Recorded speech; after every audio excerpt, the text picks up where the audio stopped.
Hello नमस्कार मेरे प्यारे भाइयों। तो क्या हाल चाल, तो कैसे हैं आप सब लोग। मैं उम्मीद करता हूं कि आप सभी लोग स्वस्थ होंगे, मस्त होंगे और आपकी तैयारी भी चल रही होगी एकदम मस्त। तो दोस्तों की जैसा कि हम लोग NCERT एक्सप्रेस 360 में आपका जो नेक्स्ट लेक्चर आज हम लोग ये पढ़ने वाले हैं, इसमें हम लोग कवर करने वाले हैं मॉर्फोलॉजी ऑफ फ्लावरिंग प्लांट, जो कि आपको थंबनेल देख के भी पता चल गया होगा। जैसे कि पिछला चैप्टर हमने एनिमल किंगडम को थोड़ा रोक के रखा, उसका लेक्चर हमने नहीं दिया। आप उसके लिए थोड़ा परेशान ना होइएगा कि सीक्वेंस में नहीं हम करा रहे हैं, तो उसका कुछ रीज़न है कि एनिमल किंगडम को मैंने जान के रोका है क्योंकि उसमें एग्जाम्पल्स बहुत ज़्यादा हैं, जो कि याद करने वाली चीज़ें उसमें हैं और क्वेश्चन भी उससे ज़्यादा आते हैं।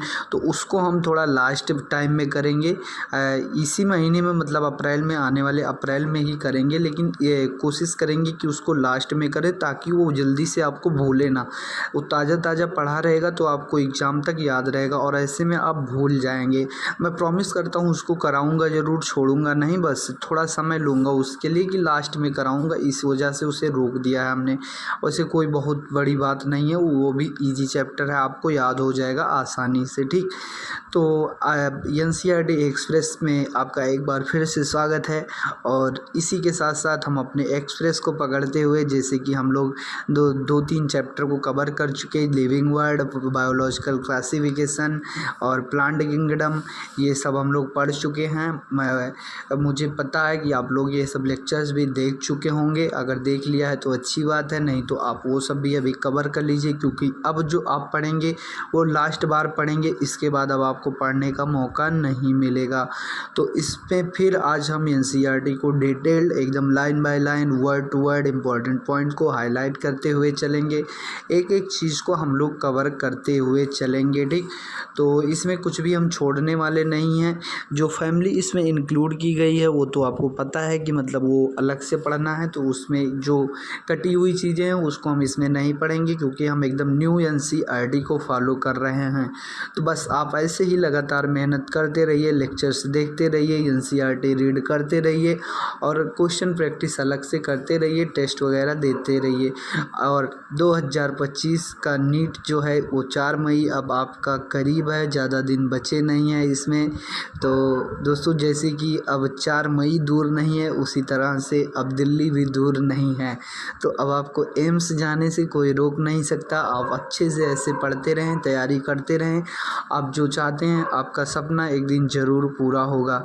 तो चलिए बिना देर के हुए हम लेक्चर को करते हैं स्टार्ट और देखते हैं आज मॉर्फोलॉजी ऑफ फ्लावरिंग प्लांट्स के बारे में, ठीक। तो इसमें हम क्या क्या पढ़ने वाले हैं, एक बेसिक इंट्रोडक्शन आप देख लें कि जैसे सबसे पहले इसमें थोड़ा इसके इंट्रोडक्शन देखेंगे, फिर हम आ जाएंगे रूट पर, रूट के बाद स्टेम पर, इसके बाद लीफ, फिर इन्फ्लोरेसेंस देखेंगे, फिर फ्लावर, फ्रूट, सीड।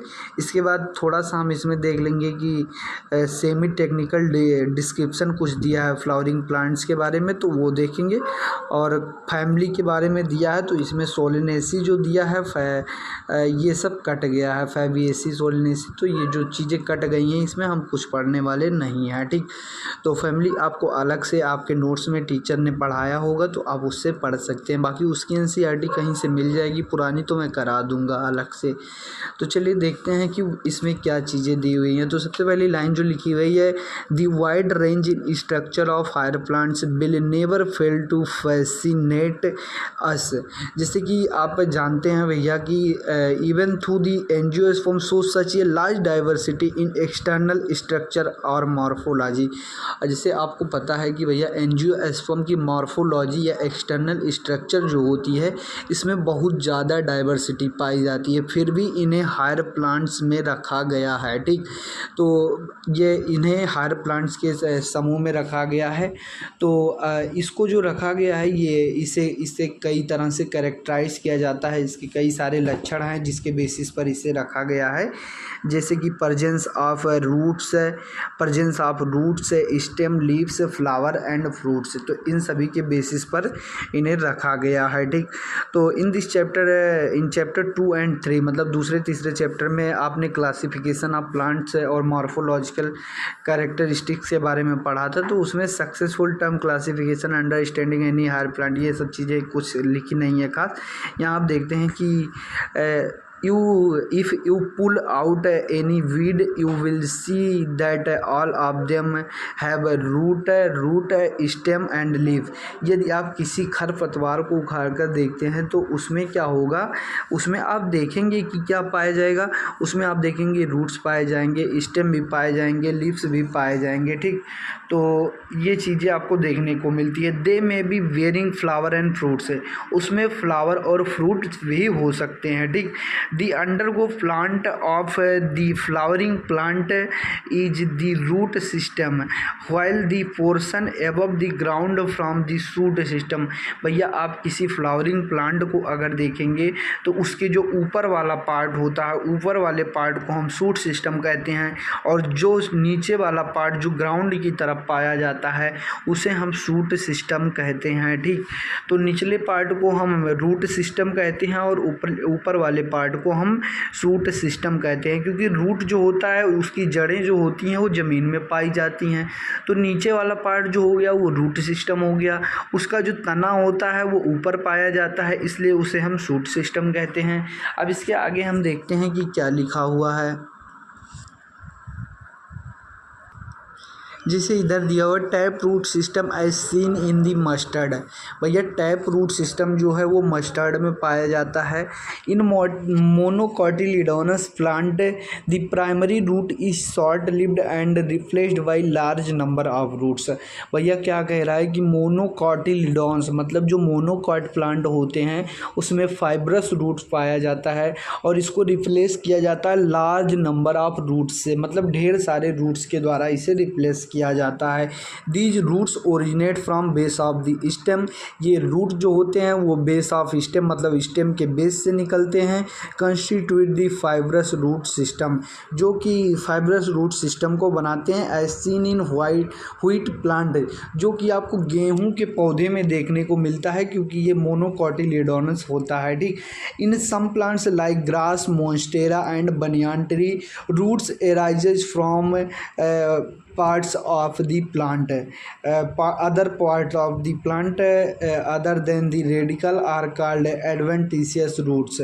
मतलब जो भैया ग्रास, मोन्स्टेरा, बनियान ट्री को अगर आप देखें तो आपको भी पता है कि रूट जो है वो रेडिकल से ओरिजिनेट होता है, लेकिन इन तीनों में देखेंगे कि वो जो रूट होता है वो रेडिकल से ना ओरिजिनेट होकर रूट रेडिकल से ना निकलकर कहीं दूसरे पार्ट से भी निकल जाता है, तो इसे हम कहते हैं एडवेंटिशियस रूट, मतलब ये किसी दूसरे जगह से भी निकल जाता है, तो ये होता है हमारा एडवेंटिशियस रूट। मतलब इसके एग्जांपल आप याद रखेंगे कि एडवेंटिशियस रूट किस में पाया जाता है, तो ये होता है भैया grass, monstera and banyan tree. जिससे दूब घास को आप देखे होंगे, दूब घास जो होती है उसमें भी क्या होता है कि मतलब हर एक गांठों पे मतलब उसकी वो जड़ें निकल आती हैं अलग अलग जगह से, तो ये सब चीज़ें पाई जाती हैं। ठीक, तो इसके बाद हम देखेंगे the main function of the root system absorption of water minerals from the soil providing a proper anchorage to the plant part, storing food, reserve food material and synthesis of plant growth regulator. ठीक, जैसे कि जो root का सबसे main function जो होता है वो absorption of water and minerals और प्रोवाइडिंग एन प्रॉपर एनकरेज, मतलब ये जो है ज़मीन से जकड़ कर रखता है, मतलब पकड़ कर जकड़ कर रखता है जिससे पेड़ जो है खड़ा रहता है जिसकी वजह से। ठीक, और ये रिजर्व फूड मटेरियल का स्टोर करने का काम करता है। Synthesis of plant growth regulator या प्लांट ग्रोथ रेगुलेटर हार्मोन को भी बनाता है। तो इस तरह से ये इसका डायग्राम एक फ्लावरिंग प्लांट का दिया गया है।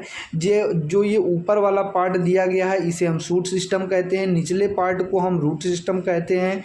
ये प्राइमरी रूट हो गया, प्राइमरी रूट से जो निकले होते हैं उसे हम सेकेंडरी रूट कहते हैं। और इसके बाद इसमें जो दिया गया है ये बड निकला हुआ है, ये हमारा नोड हो गया, और नोड के बीच के पार्ट को हम इंटर नोड कहते हैं। इस नोड और इस नोड के बीच के पार्ट को हम इंटर नोड कहते हैं। इसके बाद ये हमारा फ्रूट हो गया, ये हमारा स्टेम हो गया, ये लीफ हो गया और ये फ्लावर हो गया। तो ये इतना पार्ट जो आ गया ये शूट सिस्टम में आ गया, ये रूट सिस्टम में आ गया। तो चलिए अब हम आगे देखते हैं कि क्या दिया हुआ है। तो आगे आपको कुछ डायग्राम दिया हुआ है, जैसे ये हो गया भैया टैप रूट सिस्टम। ये टैप रूट का ये डायग्राम दिया हुआ है। यहाँ पर ये आपका फाइब्रस रूट का डायग्राम दिया गया है और ये एडवेंटिशियस रूट का डायग्राम दिया गया है। यहाँ आपको कुछ स्ट्रक्चर देखने को मिल रहे हैं कि रूट मतलब इसके तने से निकल रही है रूट। देखिए ये मतलब बाल जैसे हेयर लाइक स्ट्रक्चर आपको दिख रहे हैं, ठीक। तो ये आपको देखने को मिल रहा है। तो ये एक हमारा टैप रूट हो गया, ये फाइब्रस रूट हो गया, ये एडवेंटिशियस रूट हो गया। चलिए नेक्स्ट पेज पर हम देखते हैं। रीजन्स ऑफ रूट इसमें दिए गए हैं। इधर देखने पे मिल रहा है कि दी रीजन्स ऑफ रूट क्या क्या दिए गए हैं, इसको हम देखते हैं पहले। तो इसमें लिखा गया है the root is covered by the apex by a thimble like structure called the root cap. भैया जो रूट होता है ये एक थिम्बल लाइक स्ट्रक्चर से कवर होता है जिसे कि हम रूट कैप कहते हैं, ठीक। इसे रूट कैप कहा जाता है। जो ये होता है इस पर रूट कैप्स मतलब इसके एपेक्स पर क्या होता है, एक थिम्बल लाइक स्ट्रक्चर पाया जाता है। जो ये दिख रहा है आपको, ये थिम्बल लाइक स्ट्रक्चर पाया जा रहा है जिसे हम रूट कैप कहते हैं। मतलब ये रूट कैप से ढका होता है, ठीक। तो इसके आगे हम देखते हैं the it protects the tender apex of the root as it makes it its way through the soil. यह जो होता है ये जो अपेक्स पर जो ये लगा होता है जिसे हम रूट कैप कहते हैं। तो रूट कैप का फंक्शन क्या होता है, रूट कैप जो होता है इसके एपेक्स को मतलब इसके एपिकल पार्ट को, जो इसका सिरा होता है ये इसको बचाता है। क्योंकि जब यह ज़मीन में पेनिट्रेट करता है मतलब ज़मीन में पेनिट्रेट करता है, अपना रास्ता बनाता है, तो यह इसको बचाने का कार्य करता है, ठीक। यह इसको बचाता है, इसको प्रोटेक्ट करता है। तो इसके बाद हम आ जाते हैं रीजन्स ऑफ मेरिस्टेमेटिक। ये फ्यू मिलीमीटर्स एबव, ये few millimetres above the root cap is the region of meristematic activity. अगर आप रूट कैप से कुछ मिलीमीटर ऊपर देखेंगे तो एक जोन पाया जाता है, मतलब एक रीजन पाया जाता है जिसे मेरिस्टेमेटिक एक्टिविटी कहते हैं, ठीक। मतलब मेरिस्टेमेटिक एक्टिविटी होता है वहाँ पे। The cells of this region are very small. इस रीजन के सेल जो होते हैं वो बहुत ही छोटे होते हैं, थिन वॉल्ड होते हैं एंड विथ डेंस प्रोटोप्लाज्म, और डेंस प्रोटोप्लाज्म के साथ होते हैं। They divided repeatedly, they cells proximal to this region undergo rapid elongation. ये जो होते हैं ये मतलब रैपिड एलोंगेशन में मतलब जल्दी से मतलब ग्रो करते हैं, मतलब जल्दी से मतलब इंटर करते हैं। रैपिड इलोंगेशन इसमें होता है and enlargement and are responsible for growth, और ये ग्रोथ के लिए रिस्पॉन्सिबल होती हैं, ठीक। तो अगर आप इधर देखेंगे तो this region is called region of elongation. जो इलोंगेशन वाला रीजन होता है ये ग्रोथ के लिए रिस्पॉन्सिबल होता है, ठीक। ये आपका मेन स्टेटमेंट बनेगा। This cell of elongation zone gradually differentiative and mature. इसके सेल जो होते हैं ये डिफ्रेंशिएटिव होते हैं, मेच्योर होते हैं। और इसके बाद इधर हम देखेंगे hence this zone proximal to region of elongation is called region of maturation. और इसके बाद जो इसके ऊपर का रीजन होता है हम इसे रीजन ऑफ मैच्योरेशन कहते हैं। मतलब इसी के प्रॉक्सिमल मतलब इसी के पास वाले रीजन को, मतलब जो इसके पास पाया जा रहा है, प्रॉक्सिमल मतलब पास, इसी के पास ये रीजन जो पा रहा है मतलब इसको हम क्या कहते हैं, रीजन ऑफ मैच्योरेशन, ठीक। तो ये मैच्योरेशन रीजन होता है जिसमें हेयर लाइक स्ट्रक्चर पाए जाते हैं और उसे हम रूट हेयर्स कहते हैं। रूट हेयर्स जो होते हैं वो मिट्टी से वाटर और मिनरल के एब्जॉर्प्शन का कार्य करते हैं। तो यही चीज़ें दी गई हैं। The zone of proximal to region elongation is called region of maturation.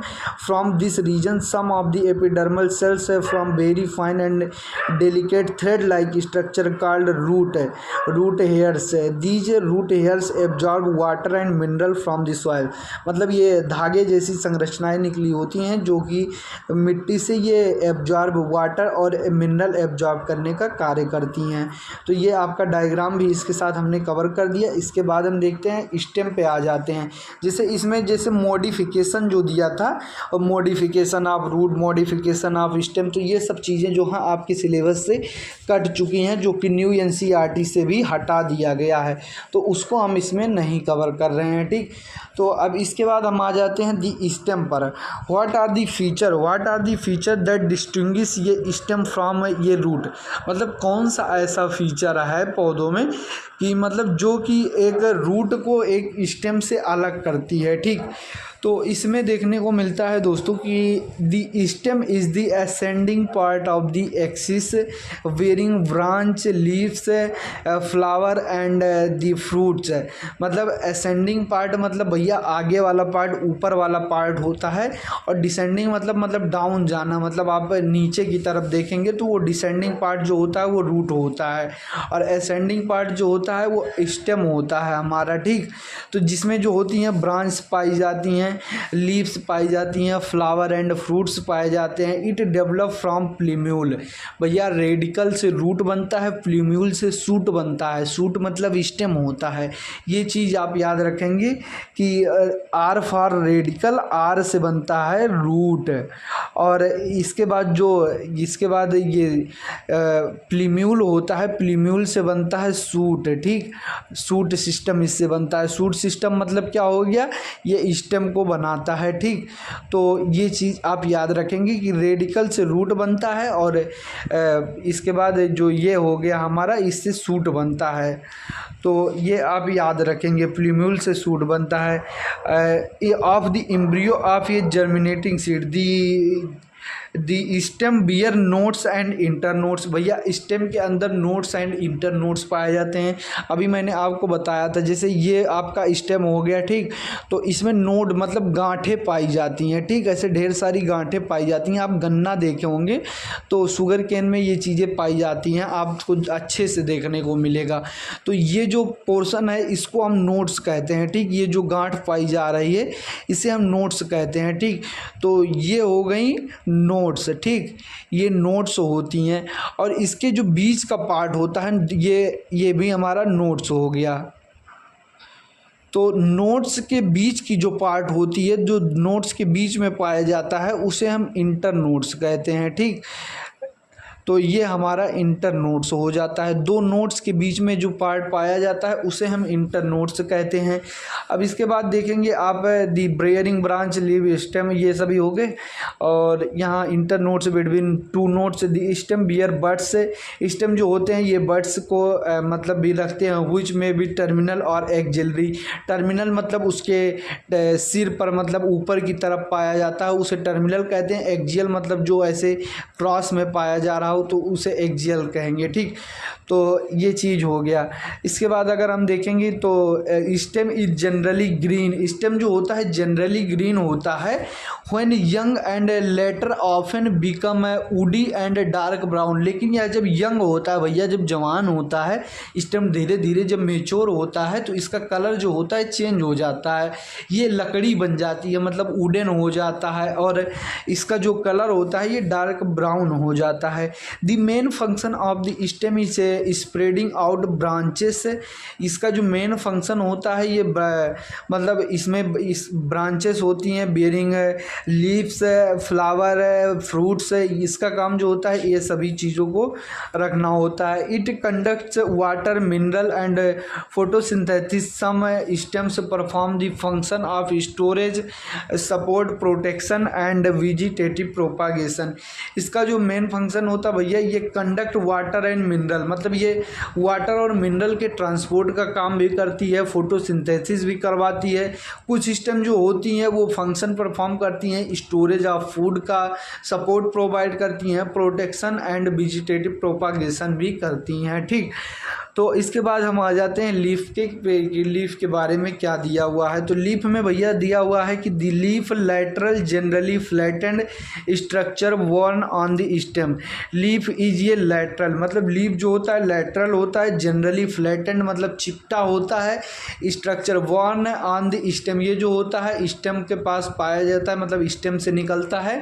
It develops at the node and bear ये बड इट्स एक्जाइल, मतलब जो ये होता है नोड से निकलता है। यहाँ मैंने आपको नोड्स दिखाया था, तो जैसे ये लीव्स जो होती हैं ये नोड से निकलती हैं, ठीक। और इसके पास जो होता है बड पाया जाता है, इसके पास जो होता है बड पाया जाता है इसकी एक्जाइल पर। अब जैसे ये इसका एक्जियल पोजीशन हो गया तो इस पे एक बड पाया जाता है, ठीक। ये बड मतलब एक कली पाई जाती है जिसे हम एक्जिलरी बड कहते हैं, मतलब एक्जियल पोजीशन पर पाया जा रहा है तो उसे एक्जिलरी बड कहते हैं, ठीक। इसके बाद देखेंगे कि the axillary bud later develop into branch, यही एक्जिलरी बड जो होती है बाद में ये ब्रांच के रूप में निकल जाती है। Leaves originate from shoot apical meristem and the arranged in acropetal order. Acropetal order भैया मतलब ये लीव्स जो होती हैं आप देखेंगे कि ऊपर की तरफ आगे की तरफ ही जाती रहती हैं। तो ऊपर की तरफ जाती रहती हैं तो मतलब जैसे कि ये केवल आगे की तरफ ग्रोथ करती हैं, मतलब इसकी पत्तियां भैया जड़ की तरफ पत्तियां थोड़ी पाई जाती हैं। पौधों में आप पत्तियां देखेंगे तो धीरे धीरे ऊपर की तरफ ही आपको मिलेंगी ना, तो यही मतलब एपेक्स की तरफ एपिकल पाई जाती हैं। एक्रो जिसे मतलब कहा जाता है कि एक्रोपिटल आर्डर में पाई जाती हैं। They are the most important vegetative organ for photosynthesis. Leaves जो होती हैं भैया ये मोस्ट इम्पॉर्टेंट वेजिटेटिव ऑर्गन होती हैं फोटोसिंथेसिस के लिए, क्योंकि फोटोसिंथेसिस जो होता है वो लीव्स के द्वारा ही किया जाता है ज़्यादातर। तो इसके आगे हम देखते हैं नेक्स्ट पेज में क्या है। तो इधर दिया हुआ है ये typical leaf consist of 3 main parts. भैया जो एक नॉर्मल लीफ होता है वो 3 मेन पार्ट से मिलकर बना होता है। एक पार्ट उसका होता है leaf base, petiole and lamina. Leaf के 3 पार्ट होते हैं, leaf base, petiole and lamina. The leaf is attach to the stem by leaf base. ये जो लीफ बेस होता है वो स्टेम से जोड़ने का कार्य करता है। जो लीफ जो होता है स्टेम मतलब लीफ बेस की माध्यम से ही स्टेम से कनेक्टेड होता है। And may bear 2 lateral small leaf like structure called stipules. भैया जो होता है ये 2 स्टिप्यूल्स मतलब लीफ लाइक स्ट्रक्चर जो होता है इसमें पाया जाता है, जिसे हम स्टिप्यूल कहते हैं। इसकी संख्या जो होती है 2 होती है, ठीक। तो स्टिप्यूल की नंबर जो होती है 2 होती हैं। लीफ लाइक स्ट्रक्चर होता है and monocotyledons the leaf base expand into a sheath covering by stem partially और होली। भैया आप अगर मोनोकॉट में देखेंगे, मोनोकॉट में अगर देखेंगे तो जो ये लीफ बेस होता है, ये जो लीफ बेस होता है ये सीथ कवरिंग के द्वारा मतलब एक कवरिंग के द्वारा होता है। स्टेम जो होता है मतलब ये कवर होता है पार्शियली या होली, मतलब हल्का या ज़्यादातर ये कवर होता है, ठीक। ये चीज़ आपको देखने को मिलेगा, पूरी तरह से ये कवर कर लेता है। तो ये चीज़ आपको मोनोकॉट में ज़्यादातर देखने को मिलेगा। जैसे कि आप मक्का को देखेंगे या फिर मान लीजिए आपको देखना है तो मोनोकॉट्स में आप गेहूं का पौधा अगर आप उठाएंगे तो उसमें आपको देखने का मिलेगा, ठीक। तो इन सम लेग्यूमिनस प्लांट दी लीफ बेस में बिकम सोलन। कुछ लेगुमिनस प्लांट में जो होता है लीफ बेस वो सोलन होता है, मतलब फूला हुआ होता है, कुछ ऐसे टाइप का होता है, ऐसे कुछ ऐसे टाइप का मिलता है लीफ बेस जो होता है। Which is called the pulvinus, जिसे हम पल्विनस कहते हैं। The petiole help hold the blade to light long thin flexible petiole allow leaf base to flutter in wind. तो भैया जो पेटियोल लीफ जो होता है मतलब आपको जैसे पेटियोल जो होता है पेटियोल लीफ को इस तरह से मतलब सजाता है, मतलब उसको सजाता है कि मतलब जिससे उसको ज़्यादा से ज़्यादा जो होता है कि सूर्य का प्रकाश मिल सके, सनलाइट मिल सके। और जो होता है ये long thin and flexible petiole के कारण लीफ ब्लेड जो है, लीफ ब्लेड जो होता है वो हवा में आसानी से मतलब फ्लटर कर सकता है, मतलब फड़फड़ा सकता है, ऐसे हवा में जल्दी जल्दी ऐसे हिल सकता है, ठीक। तो जिसकी वजह से लीफ को कूलिंग मतलब फ्रेश एयर मिलती है, ठीक। लीफ जो होती है ठंडी होती रहती है। अरे भैया हवा की ज़रूरत आप ही को नहीं होती है, आप तो गर्मियों में एसी चला के बैठ जाते हैं। अगर पौधे हिलते डुलते हैं, हवा आपको देते हैं, तो वो चीज़ें उनको भी मतलब उनको भी उसकी ज़रूरत होती है, मतलब अपने आप को कूल करने के लिए। तो इसलिए मतलब वो कूलिंग के लिए वो मतलब हल्के फ्लेक्सिबल होते हैं, ठीक। लॉन्ग होते हैं, थिन होते हैं, फ्लेक्सिबल होते हैं। The lamina or the leaf blade is green expanded part of the leaf with veins and veins। भैया जो लेमिना होता है, लेमिना या लीफ ब्लेड जो होता है, ये लीफ का ग्रीन एक्सपेंडेड पार्ट है जिसमें बीन्स या बीन्स तथा बीनलेट्स पाए जाते हैं। ये चीज़ आपको देखने को मिलेगी यहाँ। जैसे ये डायग्राम हमने दिखाया कि मतलब यहाँ जो है ये स्टिप्यूल पाया जा रहा है, यहीं पे एक्जिलरी बड पाया जा रहा है। एक्जिलरी मतलब कांख, मतलब ये जो कंधे के पास आपका एरिया पाया जाता है, जो एक्जियल पार्ट जो पाया जा रहा है, तो यहीं पे एक्जिलरी बड पाया जाता है। इसके साथ ये इसका पेटियोल हो गया, मतलब ये स्टिक वाला जो पार्ट हो गया। और इसके बाद यहाँ से लीफ बेस, मतलब जहाँ से लीफ कनेक्टेड होती है उसे हम लीफ बेस कहते हैं। ये लेमिना हो गया, मतलब ब्लेड लाइक स्ट्रक्चर, इसे हम लेमिना कहते हैं, ठीक। मतलब ये ऐसे ऐसे जो पाया जा रहा है ये लेमिना हो गया। तो ये चीज़ें आपकी हो गई। तो इसी के बाद जो होता है इसमें बीन्स एंड बीनलेट्स पाए जाते हैं, बीनलेट्स पाए जाते हैं। ये चीज़ अभी हम आपको दिखाएंगे। और इसके आगे अगर हम देखते हैं तो लिखा हुआ है कि there is the usually a middle prominent vein which is known as midrib. इसमें एक मिडिल प्रोमिनेंट बीन पाया जाता है जिसे हम मिडरिप कहते हैं। जैसे ये वाला पार्ट आप अगर देख रहे हैं तो ये हमारा जो मिडिल प्रोमिनेंट बीन जो है इसे हम मिडरिप कहते हैं, ठीक। ये पार्ट जो होता है इसे हम मिडरिप कहते हैं। और ये सभी बीन्स इसकी हो गई, ये सभी बीन हो गई, और इस बीन से जो निकलती हैं ये सभी बीनलेट्स हो गए। तो ये चीज़ें इसमें पाई जाती हैं, ठीक। तो there is a usually middle prominent vein which is known as midrib, which is known as midrib vein provide rigidity to the leaf blade as a food water rigidity to the leaf blade to act as channel of transport of water, minerals and food materials। भैया जो ये सभी चीज़ें होती हैं ये पत्तियों को रिजिडिटी प्रदान करती हैं। बीन्स जो होती हैं ये पत्तियों को रिजिडिटी प्रदान करती हैं और वाटर, मिनरल, फूड के ट्रांसपोर्ट के लिए यह चैनल का कार्य करती हैं, मतलब चैनल की तरह हेल्प करती हैं, ठीक। The shape of margin, apex, surface and extent for incision of lamina very in different leaves. जिसे आप देखेंगे कि अलग अलग पौधों में लेमिना की जो शेप होती है, शेप, मार्जिन, एपेक्स जो होता है, ये चीज़ें जो होती हैं ये वेरी करती रहती हैं, मतलब इंसिजन के एक्सटेंट में मतलब अलग अलग दर्शाती हैं। जैसे अभी आपको हम दिखा रहे हैं चीज़ों को, तो जैसे अब इसमें हम पहले देखेंगे बिनेशन, बिनेशन हमारा आएगा।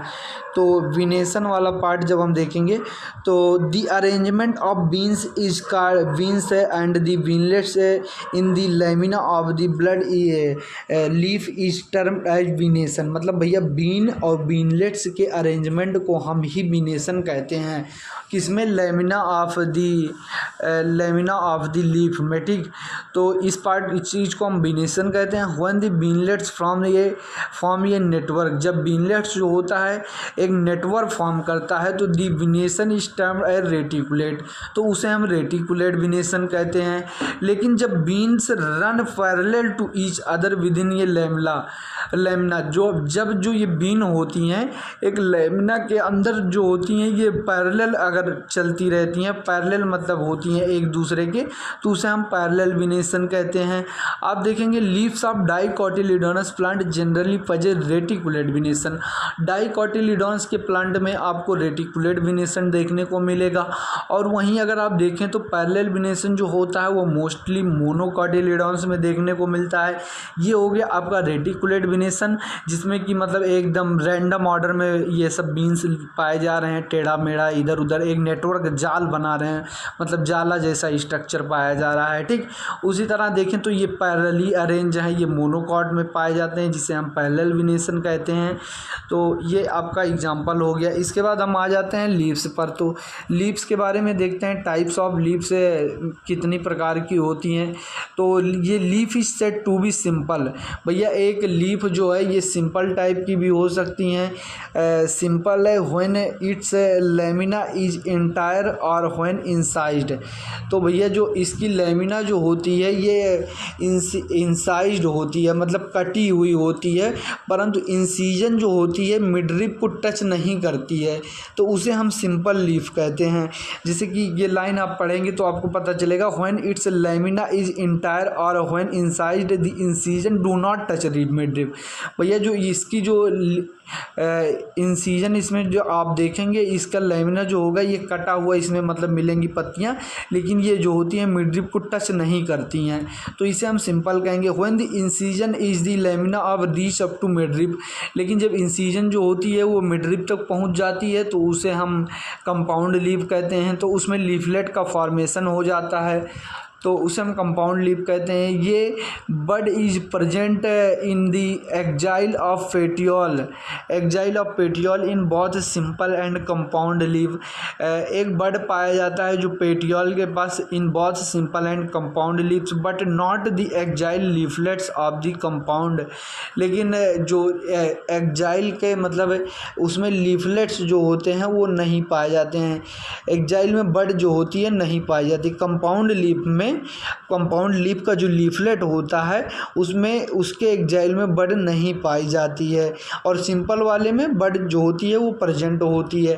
कंपाउंड लीफ जो होते हैं भैया वो दो प्रकार के होते हैं, वो pinnately compound leaf and palmately compound leaf. तो उनके बारे में हम नेक्स्ट पेज पर देखेंगे। तो पिनेटली कंपाउंड लीफ जो होते हैं ये इस प्रकार के होते हैं। इसमें जो होता है पिनेटली कंपाउंड लीफ में आपको देखने को मिलेगा कि पिनेटली कंपाउंड लीफ क्या होते हैं, ये एक कॉमन एक्सिस पर होते हैं जिसे हम रेचिस कहते हैं। ये चीज़ आपको देखने को मिल रहा है, ये सभी एक कॉमन एक्सिस पर होते हैं। तो पिनेट में एक चीज़ आप याद रखेंगे, कॉमन एक्सिस आता है। ठीक, इसमें एक्सिस का यूज किया गया है। कॉमन एक्सिस पर ये सभी पत्तियां ये होती हैं, जुड़ी होती हैं, जिसे हम रेचिस कहते हैं।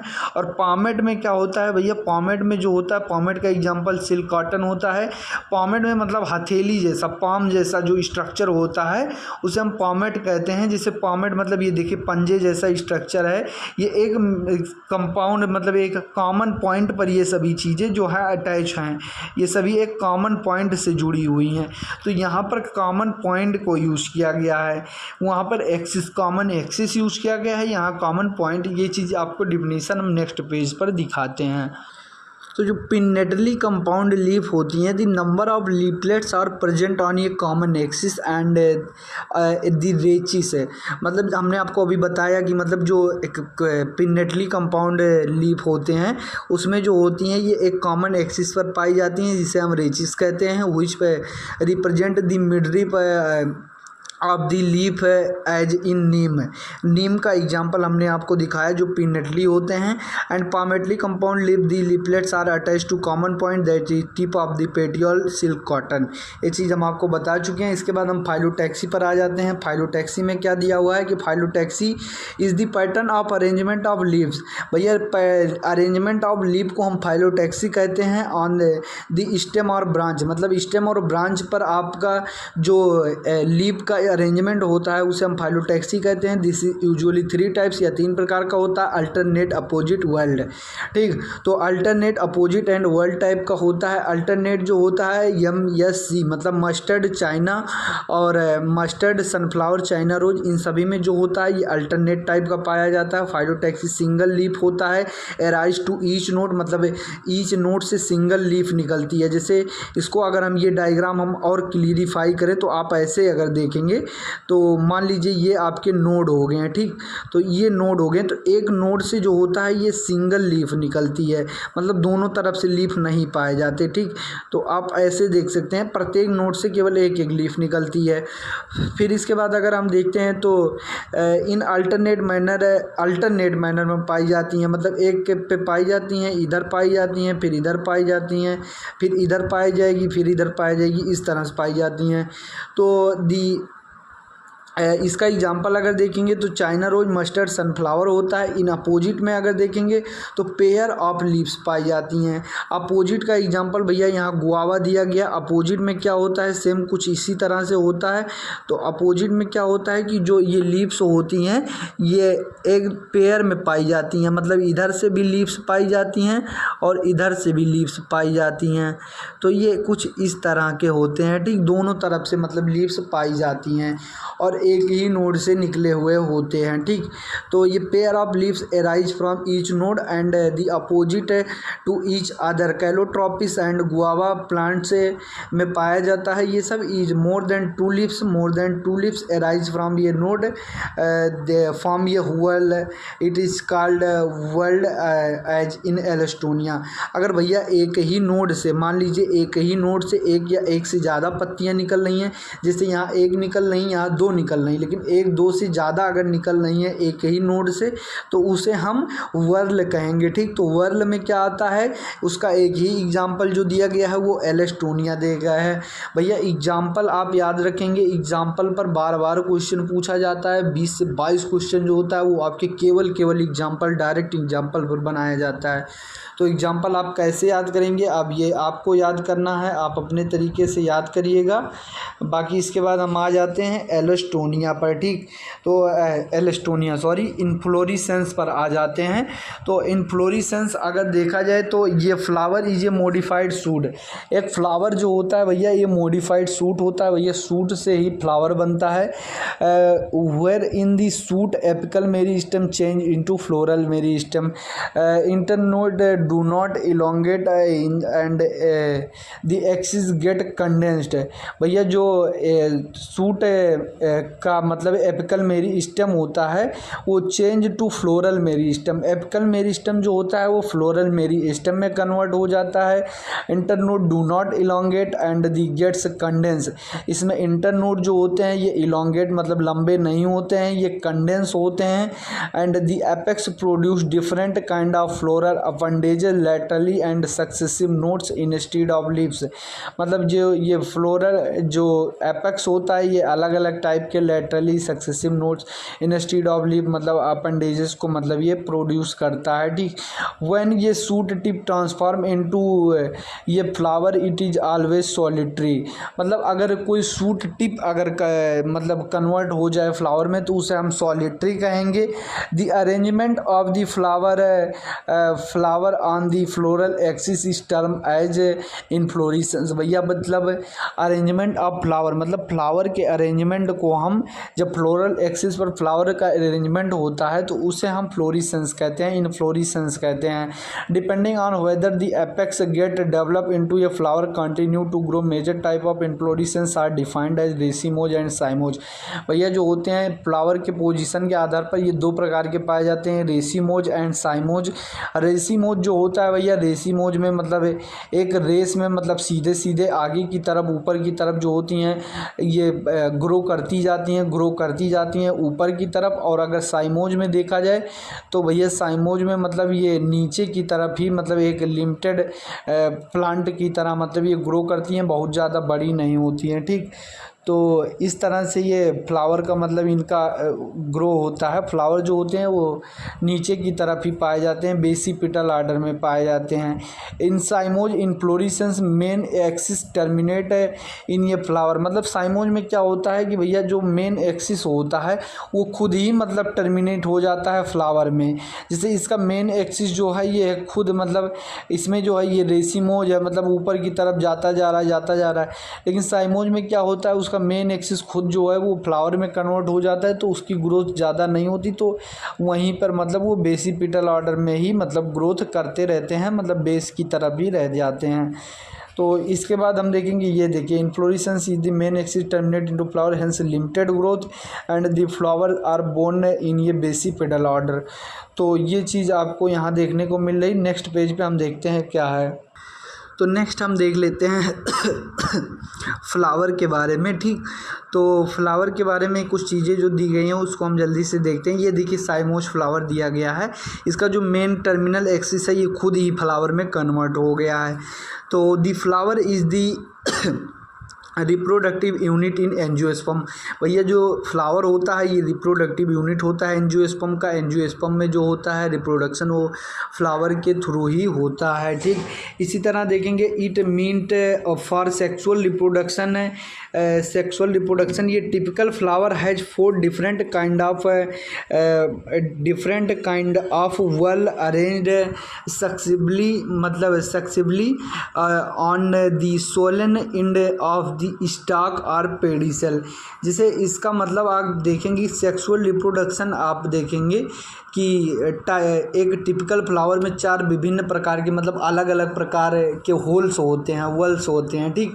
जो कि मतलब अगर क्रमशानुसार मतलब एक सीक्वेंस में देखेंगे तो स्टॉक और पेडिसल के सोलन इंड पर लगे हुए होते हैं, जिन्हें हम थैलेमस या रेप्टेकल कहते हैं। तो ये चीज़ आपको यहाँ देखने को मिलेगा कि 4 different kind of whorls arrange successively this on the solen end of the stalk और पेडिसल कॉल्ड थैलेमस ऑफ रेप्टेकल।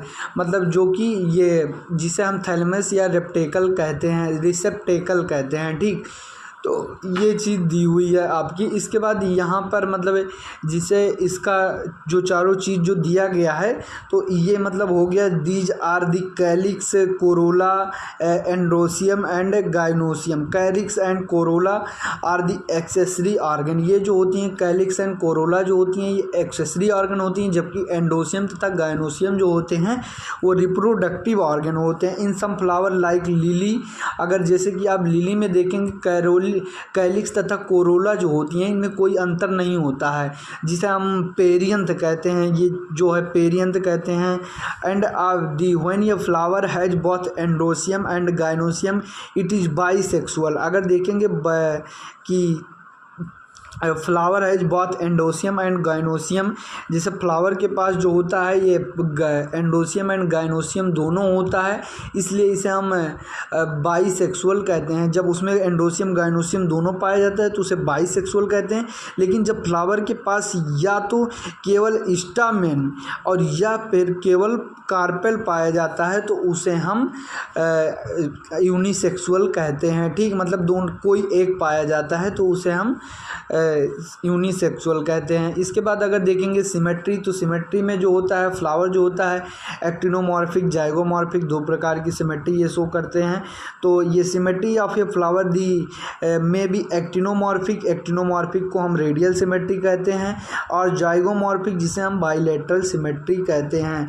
तो एक्टिनोमॉर्फिक और जाइगोमॉर्फिक सिमेट्री क्या होती है? व्हेन ये flower can be divided into 2 equal radial halves in the radial plane passing through the centre, it is to be said actinomorphic.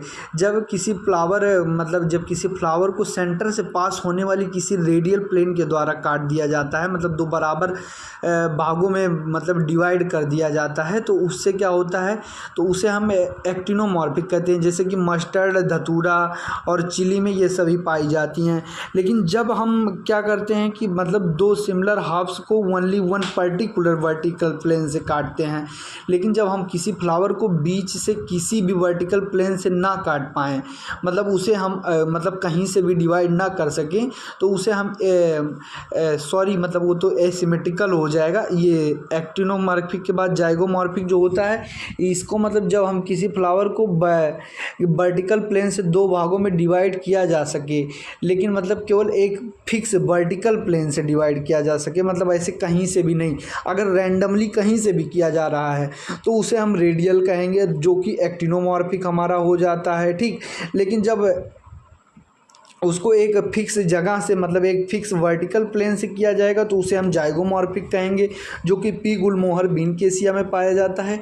लेकिन अगर किसी एक मतलब किसी भी वर्टिकल प्लेन से मतलब दो समान भागों में नहीं डिवाइड किया जा सकता है, इक्वल पार्ट में नहीं डिवाइड किया जा सकता है, तो उसे एसिमेट्रिक इर्रेगुलर मतलब कहते हैं, जिससे मतलब कैना इसका एग्जाम्पल होता है, कैना। ठीक, तो इसके बाद जो फ्लावर जो होता है, ये फ्लावर जो होते हैं भैया ट्राईमेरस, टेट्रामेरस, पेंटामेरस भी हो सकते हैं। When floral appendages are in multiple of 3, 4, 5 respectively थे। जब इसमें फ्लोरल अपेंडेजेस 3 होती हैं तो उसे ट्राईमेरस, 4 होती हैं तो टेट्रामेरस, 5 होती हैं तो उसे हम पेंटामेरस कहते हैं। ठीक, flower with bracts reduce leaf found at the base of pedicel pedicel are called ब्रैक्टेड।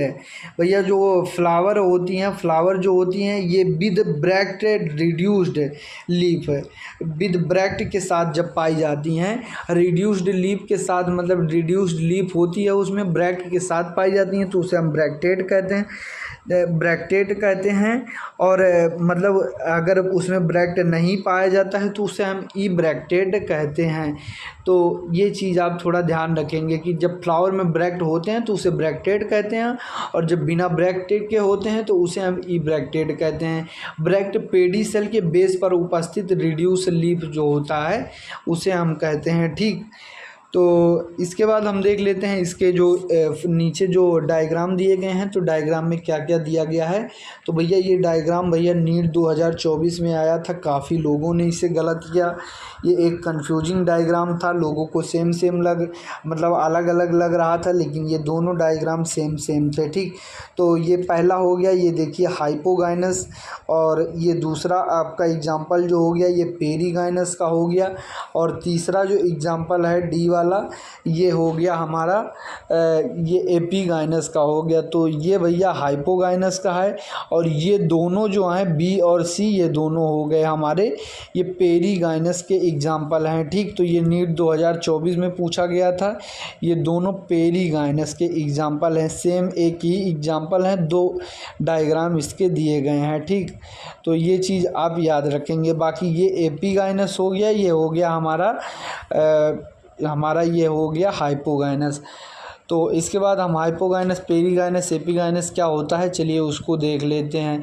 जैसे हाइपोगाइनस फ्लावर में क्या होता है, गाइनोसियम जो होता है वो हाईएस्ट पोजीशन पर पाया जाता है। ठीक, तो जैसे हाइपोगाइनस फ्लावर में जो गाइनोसियम होता है वो हाईएस्ट पोजीशन पर पाया जाता है, तो यहाँ पर गाइनोसियम आप देखेंगे तो हाईएस्ट पोजीशन पर पाया जा रहा है। ठीक, और बाकी उसके जो अदर पार्ट्स हैं उसके नीचे से अटैच हैं, मतलब उसके नीचे पाए जा रहे हैं अदर पार्ट। तो ऐसे फ्लावर में क्या होता है, ओवेरी जो होती है वो ऊपर होती है तो सुपेरियर ओवेरी होती है। इसके एग्जांपल जैसे mustard, sunflower, mustard, China rose, brinjal ये सभी होते हैं। और पेरीगाइनस अगर देखेंगे भैया तो पेरीगाइनस फ्लावर में क्या होता है, गाइनोसियम जो होता है वो सेंटर में स्थित होता है। गाइनोसियम जो होता है वो सेंटर में स्थित होता है, और उसके जो अदर पार्ट्स होते हैं जैसे थैलेमस के रिम के किनारे पर स्थित होते हैं, ऐसे लगभग सेम लेवल तक होते हैं। ठीक, तो इसमें ओवेरी जो होती है हाफ इन्फीरियर होती है। जैसे ओवेरी जो होती है हाफ इन्फीरियर, मतलब ये देखा जाए तो हाफ इन्फीरियर, मतलब हाफ इन्फीरियर हाफ पार्ट पे पाई जा रही है। ठीक, तो ओवेरीज में जो होती है हाफ इन्फीरियर होती है, क्योंकि यहाँ देखिए ये बीच में अटैच्ड हैं तो ये हाफ इन्फीरियर पाई जा रही है। ठीक, तो ये हाफ इन्फीरियर ओवेरी होती है, इन्हें हम जो कहते हैं पेरीगाइनस कहते हैं, क्योंकि ये सभी इसके पेरीफेरल पर एक रिम की तरह मतलब अटैच हैं, जो साइकिल की रिम की तरह मतलब इसके रिम पर अटैच्ड हैं। इसी तरह एपीगाइनस में अगर देखा जाए तो एपीगाइनस में भैया क्या होता है कि एपीगाइनस में सभी चीज़ें जो होती हैं इसके ऊपर अटैच हैं, थैलेमस के मार्जिन्स के ऊपर, मतलब ये सभी ग्रो कर जाते हैं। तो ओवेरी को जो होते हैं ये पूरी तरह से ढक लेते हैं। तो एपीगाइनस में ये पूरी तरह से इसको ढक लेते हैं, इनक्लोज कर देते हैं और फ्यूज हो जाते हैं। ठीक, ये फ्यूज हो जाते हैं। तो ये हो गया हमारा एपीगाइनस। इसके एग्जांपल अगर देखेंगे तो एपीगाइनस के एग्जांपल जो हैं वो आपको दिए गए हैं आगे, तो वो आपको अभी हम दिखाते हैं एपीगाइनस के एग्जांपल क्या होते हैं। ठीक, तो अब हम नेक्स्ट पेज पर चलिए इसकी एनसीईआरटी को देख लेते हैं। और इसकी जो ओवेरी होती है ये भी आप देख लीजिए कि ओवेरी इसकी इन्फीरियर होती है, इन्फीरियर ओवेरी होती है, जैसे गुआवा, ककम्बर में इन सभी में पाया जाता है, रेफ्लोडेट्स और सनफ्लावर, तो इन सभी में पाई जाती है। नेक्स्ट पेज पे हम देखते हैं इसकी थ्योरी क्या लिखी है। तो इसको मैंने मतलब पूरा एक्सप्लेन कर दिया है, बस जल्दी जल्दी इसको हम लोग रीड कर लेते हैं। Based on position of calyx, corolla and androecium in respect of the ovary on thalamus, the flower are described as hypogynous, perigynous, epigynous, तीनों मैंने आपको दिखाया एग्जाम्पल। इसके बाद in the hypogynous flower gynoecium occupies highest position while the other part situated below it, the ovary in such flower is set to be superior, example mustard, China rose, brinjal, ये सभी होते हैं। In gynoecium is if gynoecium situated in the centre on and other part of the flower located on the rim the thalamus almost the same level is called perigynous, the ovary here said to be half inferior, example plum, peach, rose. और इसके बाद जो आ जाते हैं epigynous में, the margin of thalamus grows upward enclosing the ovary completely and getting fused with it the other parts of flower arise above the ovary, hence the ovary is said to be inferior as flower of guava and cucumber and the ray florets of sunflower. तो ये सब चीज़ें हमने आपको बता दिया। इसके बाद पार्ट्स ऑफ फ्लावर को भी हम लोग देख लेते हैं कि क्या दिया है पार्ट्स ऑफ फ्लावर के बारे में। तो पार्ट्स ऑफ फ्लावर में आप देखेंगे तो कुछ चीज़ें दी हुई हैं कि each flower normally has 4 floral holes, मतलब जो ये फ्लावर होती हैं उसके बाद 4 फ्लोरल होल्स पाए जाते हैं, मतलब पार्ट पाए जाते हैं, जिसे हम कैलिक्स, कोरोला, एंडोसियम एंड गाइनोसियम कहते हैं। तो एक एक पार्ट को हम सेपरेटली पढ़ लेते हैं। तो कैलिक्स क्या होता है? The calyx is the outermost wall of the flower and the members are called sepals. Calyx को जो है हम सेपल कहते हैं। Generally sepals are green leaf like and protect the flower in the bud stage, या bud stage में flower को protect करने का काम करती है। दी कैलिक्स में भी गैमोसेपेलस, इसका जो कैलिक्स होता है ये गैमोसेपेलस हो सकता है। सेपल अगर यूनाइटेड है, मतलब ये एक पार्ट एक जगह पे मतलब यूनाइटेड है, मतलब एक गुच्छे में पाया जा रहा है, ऐसे मुड़ जा रहे हैं, एक जगह आके सब मिल जा रहे हैं, यूनाइटेड हो जा रहे हैं, मतलब एकत्रित हो जा रहे हैं, तो उसे हम गैमोसेपेलस कहेंगे। और पॉलीसेपेलस अगर फ्री हैं, मतलब अगर फ्री है तो उसे हम पॉलीसेपेलस कहेंगे। ठीक, तो पॉली मतलब फ्री और गैमो मतलब यूनाइटेड, मतलब एक ग्रुप में जुड़ जा रहे हैं, आके सब इकट्ठा जुड़ जा रहे हैं, तो उसे हम गैमो कहेंगे। ठीक, तो ये वर्ड आप ध्यान रखेंगे। अभी कोरोला में भी आएगा।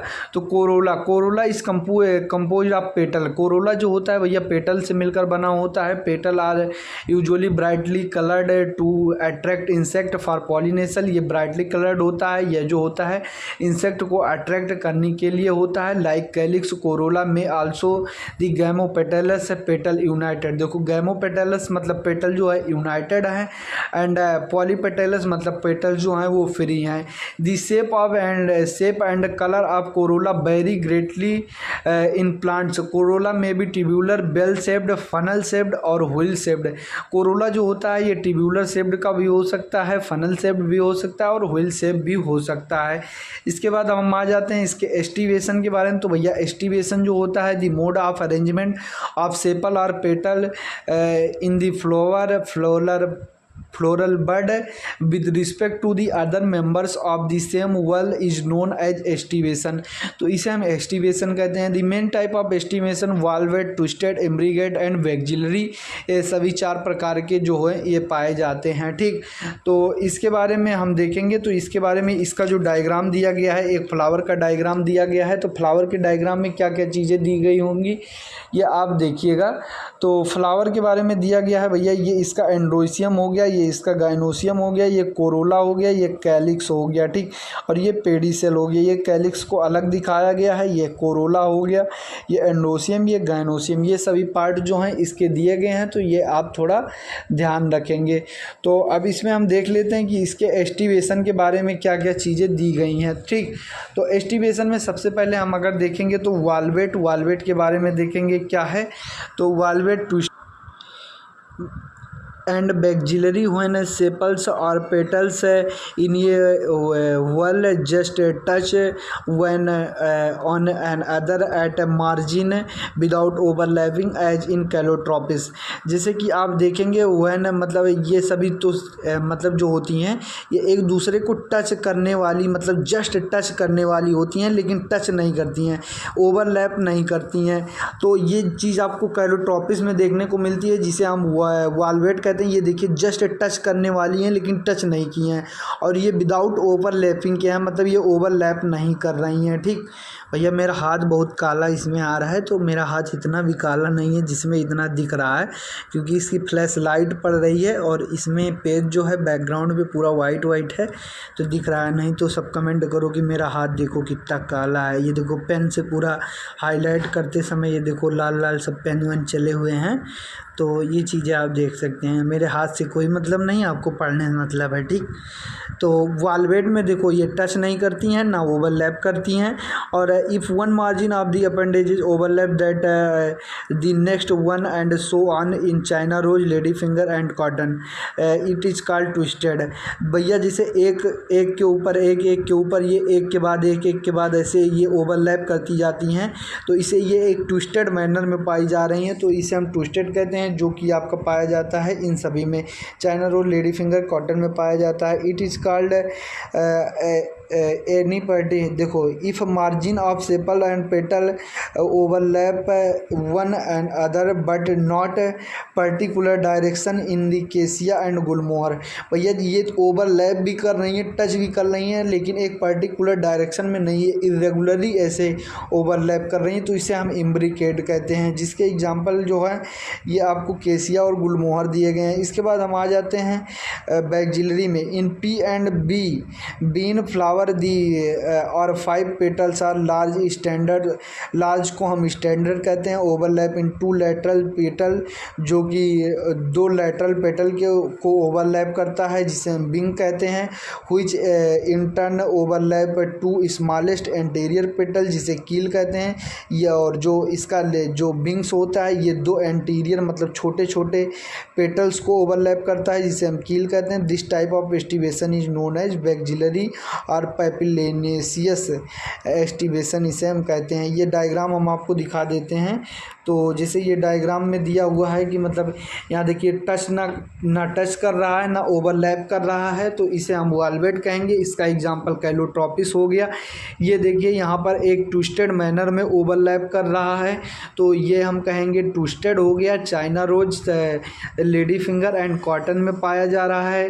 केसिया एंड गुलमोहर में एम्ब्रिकेट पाया जा रहा है, मतलब ये एक इरेगुलर पैटर्न में ये जो ओवरलैप कर रहे हैं। पी एंड बीन में जो है भैया ये बैक्जिलरी टाइप का पाया जा रहा है, जिसमें एक बड़ा वाला जो है इसे हम स्टैंडर्ड या कहते हैं, जो लार्जेस्ट होता है, और ये जो है इसको ओवरलैप करता है, 2 विंग्स को ओवरलैप करता है। और विंग्स जो है ये एक छोटे से कील को ओवरलैप करता है। इनका नंबर भी 2 होता है, इनका नंबर 2 होता है, इनका नंबर 1 होता है। टोटल बैक्जिलरी में 5 होते हैं। ठीक, तो ये चीज़ आपको याद रखना है। अब इसके बाद हम आ जाते हैं सीधे एंड्रोसियम पर। एंड्रोसियम भैया जो है ये थोड़ा सा आपका ज़्यादा इम्पॉर्टेंट हो जाता है, क्योंकि एंड्रोसियम पर देखो मैंने स्टार भी बहुत बनाया है, इसीलिए बनाया है कि इसमें कुछ अच्छे अच्छे पार्ट हैं, एग्जाम्पल भी अच्छे अच्छे हैं, तो इसको हम देखते हैं। तो androecium is composed of stamen, each stamen which represent the male reproductive organ consist of ये स्टॉक और ये फिलामेंट। तो भैया एंडोसियम जो होता है ये कंपोज्ड ऑफ स्टामेन, मतलब एंडोसियम जो होता है ये स्टामेन से मिलकर बना होता है। स्टामेन से मिलकर बना होता है, तो स्टामेन से मिलकर बना होता है। इसके आगे अगर देखें कि each stamen which represent the male reproductive organ, each stamen जो होता है वो मेल रिप्रोडक्टिव ऑर्गन को रिप्रेजेंट करता है। कंसिस्ट ऑफ स्टॉक और फिलामेंट, जो कि स्टॉक या फिलामेंट फिलामेंट एंड एंथर से मिलकर बना होता है। Each anther is usually bilobed, जो प्रत्येक एंथर होते हैं वो बाइलोब्ड होते हैं, मतलब उसमें 2 लोब पाए जाते हैं। और ईच लोब हैज़ 2 चैम्बर, मतलब प्रत्येक लोब के पास 2 चैम्बर पाए जाते हैं। जैसे आप 12th में sexual reproduction in flowering plants जब पढ़ेंगे तो उसमें ये चीज़ें आपको बताई जाती हैं। तो प्रत्येक लोब के पास जो होती हैं वो 2 चैम्बर पाई जाती हैं। तो दी पॉलन सैक जिसे हम कि मतलब ये पॉलन सैक कहते हैं। The pollen grain produce in pollen sac, और पॉलन ग्रेन जो होता है वो पॉलन सैक के अंदर प्रोड्यूस होता है। ये sterile stamen is called staminode, जो स्टेराइल स्टामेन होता है उसे हम स्टेमिनोड कहते हैं। यसे स्टेराइल यसे स्टेमिनोड। इसके बाद स्टामेन्स ऑफ फ्लावर में be united with other members such as petals or among themselves. When stamens are attached to petal, they are epipetalous or brinjal, and epiphyllous when attached to the perianth. जब यह भैया stamen जो होता है petal से attached होता है तो उसे हम एपीपेटलस कहते हैं, जो कि ब्रिंजल में पाया जाता है। स्टामेन जब पेरियंथ से अटैच होता है तो एपीफाइलस कहते हैं, उसे वो जो लेली में पाया जाता है।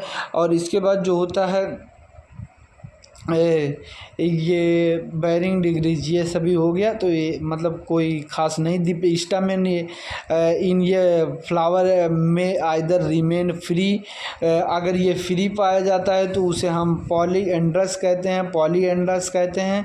और मे बी यूनाइटेड बैरिंग डिग्रीज, ये यूनाइटेड भी हो सकता है तो उसे मोनो एडल्फस, ये चीज़ आपको हम बता रहे हैं। The stamen may be united into 1 bunch और 1 बंडल, जिसे हम मोनो एडल्फस कहते हैं। भैया जो स्टामेन है अगर ये एक बंडल में ऐसे पाया जा रहा है, एक ही बंडल में ये सभी पाए जा रहे हैं, एक जगह मतलब पाए जा रहे हैं, तो उसे हम मोनो एडल्फस कहेंगे। और अगर ये अलग अलग जगह पाए जा रहे हैं तो उसे हम पॉली एडल्फस कहेंगे। ठीक, तो मोनो एडल्फस जो होता है ये चाइना रोज में पाया जाता है। लेकिन अगर ये 2 गुच्छा अगर बना लेते हैं, 2 बंडल बना लेते हैं तो उसे डाई एडल्फस कहेंगे।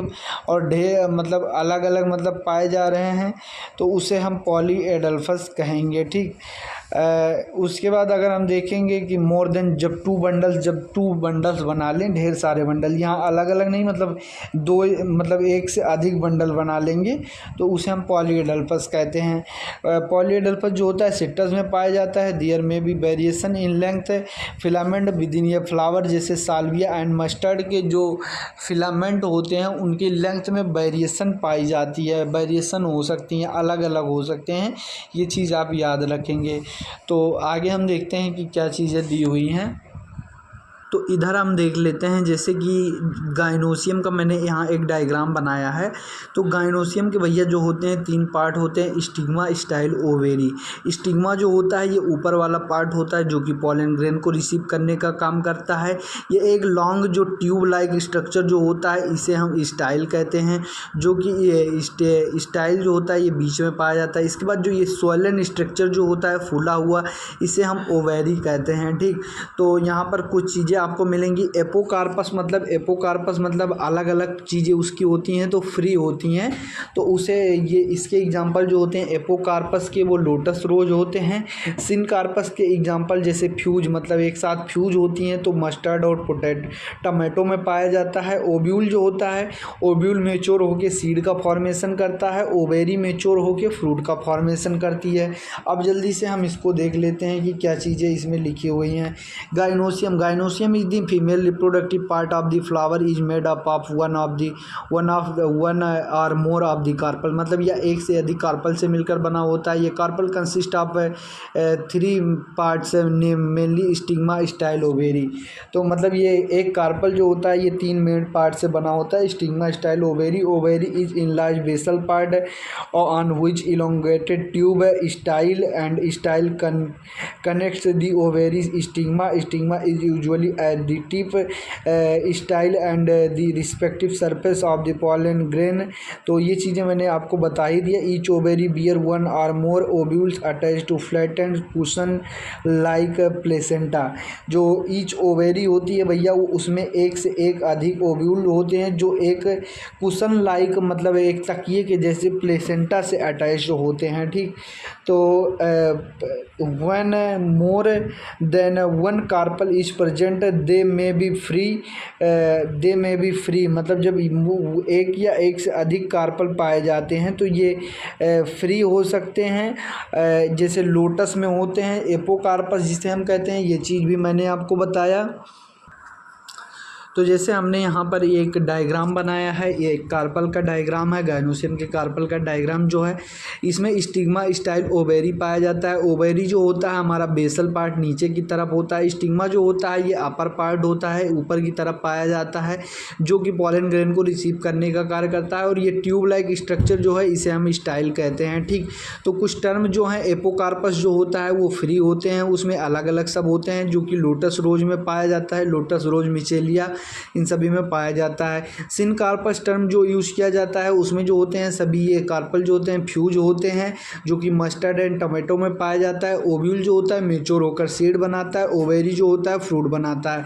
यही सब चीज़ें इसमें गायनोसियम के बारे में लिखी गई हैं। Gynoecium is the female reproductive part of the flower and is made of one और मोर कार्पस, या एक से अधिक कार्पल से बनी होती है। ये carpel consist of 3 main part namely stigma style ovary. Ovary is the enlarged basal part on which lies the elongated tube style। The style connects the ovary to the stigma। Stigma is usually at the tip of the style and the respective surface of pollen grain। Each ovary bear one or more flattened one or more respective surface pollen grain। Each ovary bears one or more ovule attached to the flattened cushion like placenta। जो ovary होती है भैया एक या एक से अधिक ovule होती हैं उसमें, जो कि फ्लैटेंड मतलब चिपटे एक कुशन लाइक स्ट्रक्चर से मतलब प्लेसेंटा से कनेक्टेड होती है। When more than carpel are present they may be free. जब मोर कार्पल होते हैं मतलब वो फ्री होते हैं तो उसे हम एपोकार्पस कहते हैं, जो लोटस रोज मिचेलियम पाए जाते हैं। And apocarp and the term syncarpous. Syncarpous मतलब एक साथ जो फ्यूज होते हैं तो उसे हम वो जो होते हैं तो उसे सिन कार्पस कहते हैं। एक साथ जब फ्यूज होते हैं तो सिन कार्पस, जो कि मस्टर्ड टोमेटो में पाए जाते हैं। आफ्टर फर्टिलाइजेशन जो होता है ओव्यूल सीड में कन्वर्ट हो जाता है, ओवेरी फ्रूट में कन्वर्ट हो जाता है।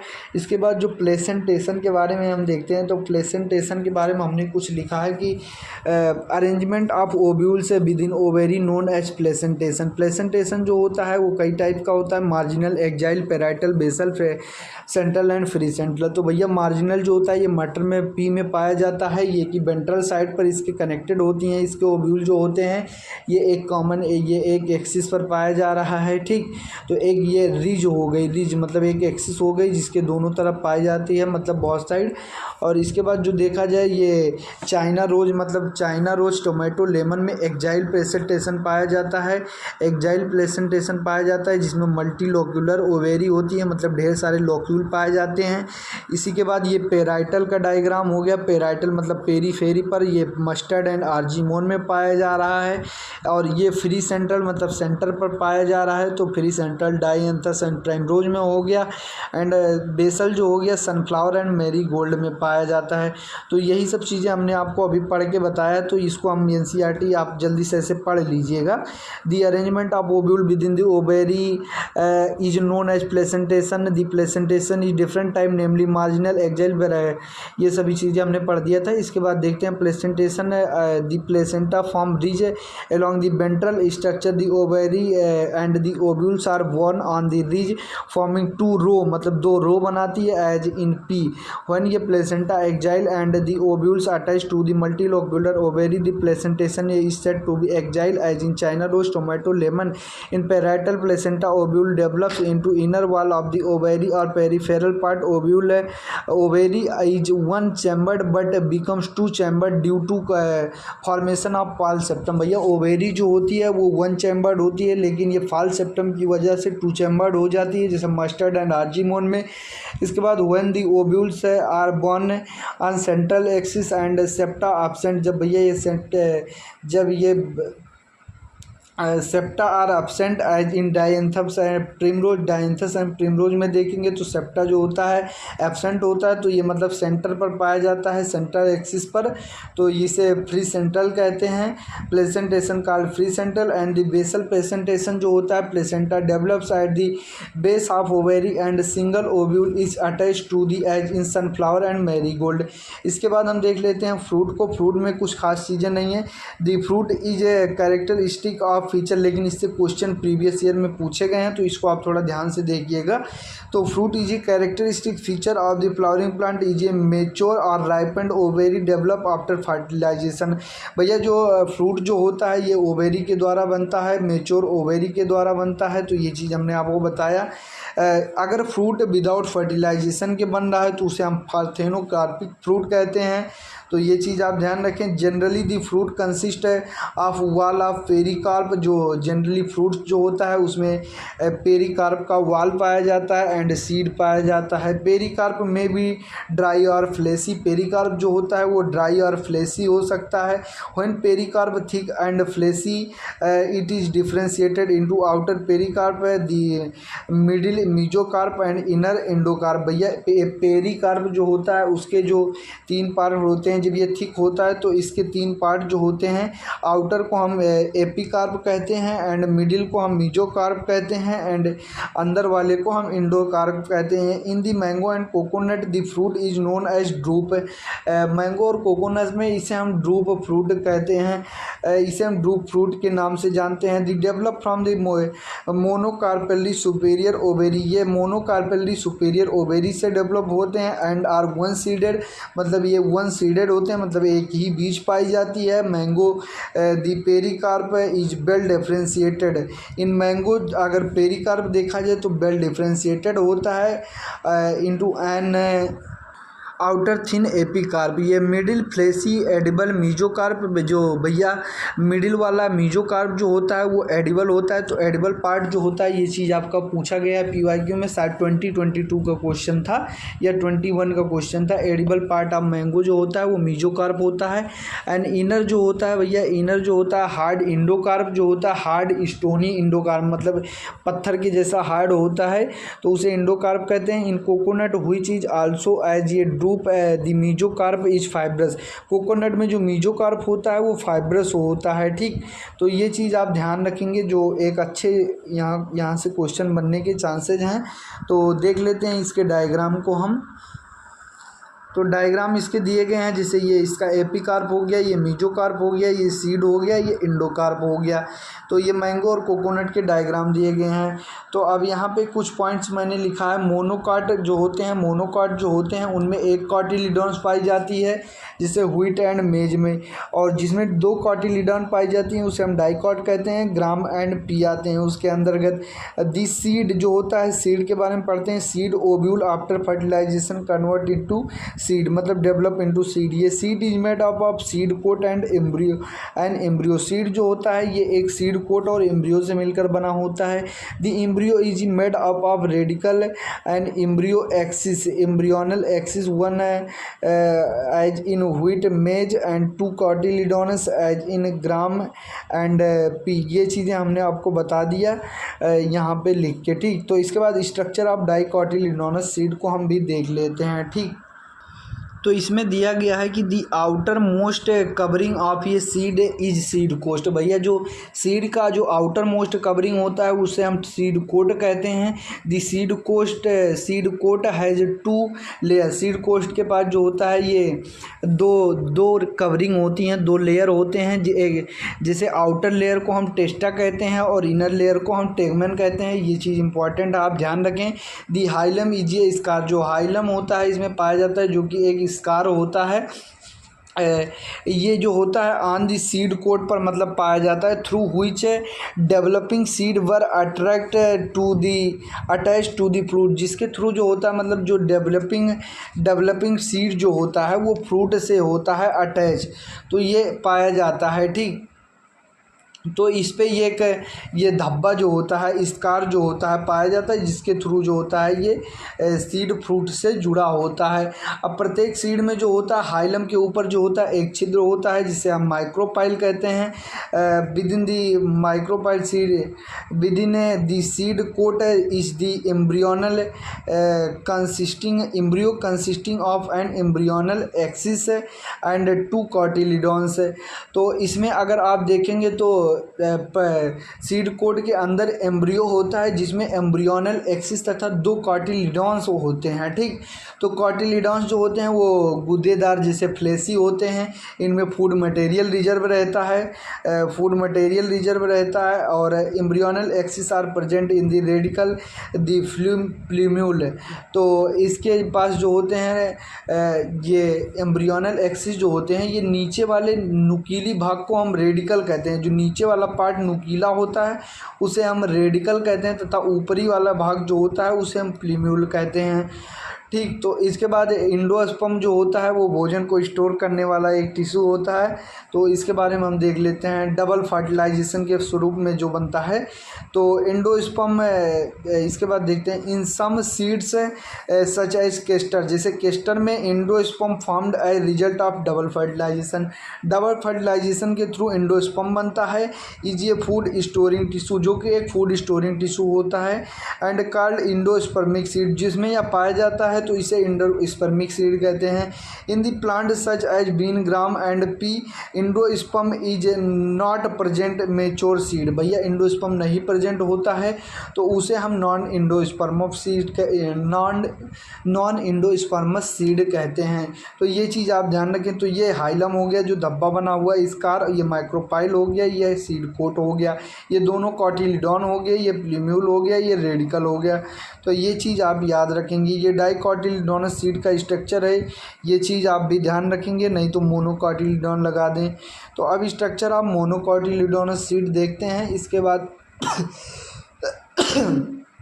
फिर हमारा चैप्टर लगभग हो जाएगा ख़त्म। तो जैसे कि आप जानते हैं डाइकोटिलिडोनस से भैया 2024 में क्वेश्चन आया था, तो हो सकता है भाई मोनोकोटिलिडोनस से भी क्वेश्चन बना दे इस बार 2025 में, तो थोड़ा ध्यान से आप पढ़िएगा मोनोकोटिलिडोनस को। तो इसके बाद हम मोनोकोटिलिडोनस हम देख लेते हैं। तो मोनोकोटिलिडोनस से नीट 2024 का क्वेश्चन भी आपका आया था, ये चीज़ ध्यान रखें।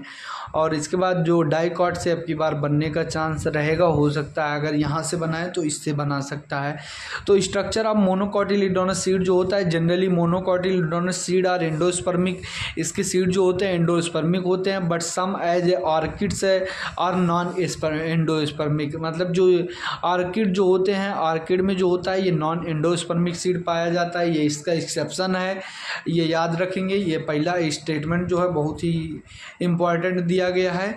इन this seed cereals such as maize the seed coat membranous and generally fused with the fruit wall the endosperm bulky and stored food.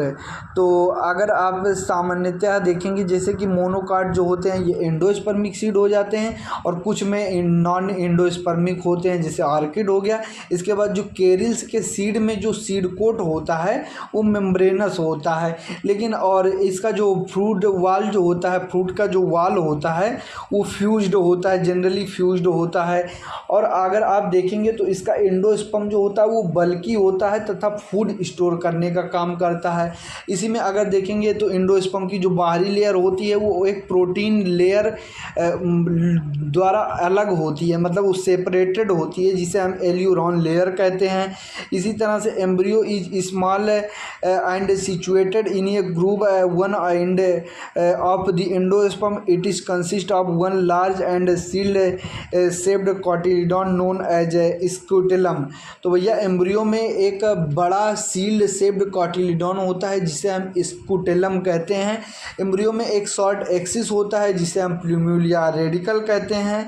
The plumule and radicle are included in sheath which are called coleoptile. जो plumule और radicle होते हैं ये मतलब एक sheath, एक चादर, मतलब जैसे इस जिसके द्वारा ये ढके होते हैं उसे हम क्रमशः कोलियोप्टाइल या कोलियोराइजा कहते हैं। ठीक, तो ये चीज़ें आपकी कवर हो गई। इसमें अब मान के चलिए जो फैमिली आपकी हैं सब कट ही चुकी हैं, तो फैमिली में कुछ बचा ही नहीं है। तो ये थोड़ा सा दिया गया है सेमी टेक्निकल डिस्क्रिप्शन ऑफ ये टिपिकल फ्लावर प्लांट। तो ये हम देख लेते हैं कि क्या दिया गया है।